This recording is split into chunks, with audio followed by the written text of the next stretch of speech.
Hi, learn how to remove your acrylic nails safely at home.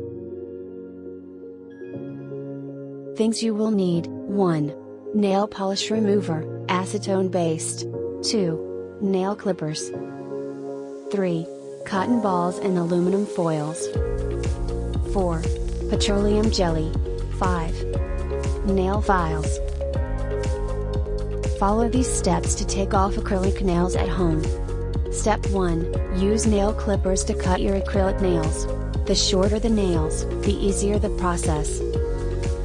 Step 2. Buff the nails. Remove any nail polish on the acrylics. Step 3. Prepare your cuticles for acetone soak. Apply some petroleum jelly at the base of your nail beds and fingers. Step 4. Swirl a cotton ball in acetone, and place it around your acrylic nails.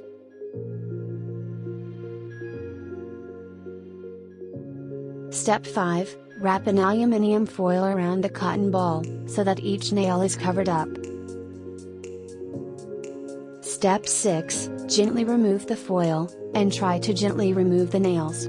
If they do not come without force, soak for an extra 5 to 10 minutes, until the acrylic nails fall off. Relax and smile. Like and subscribe for more videos like this.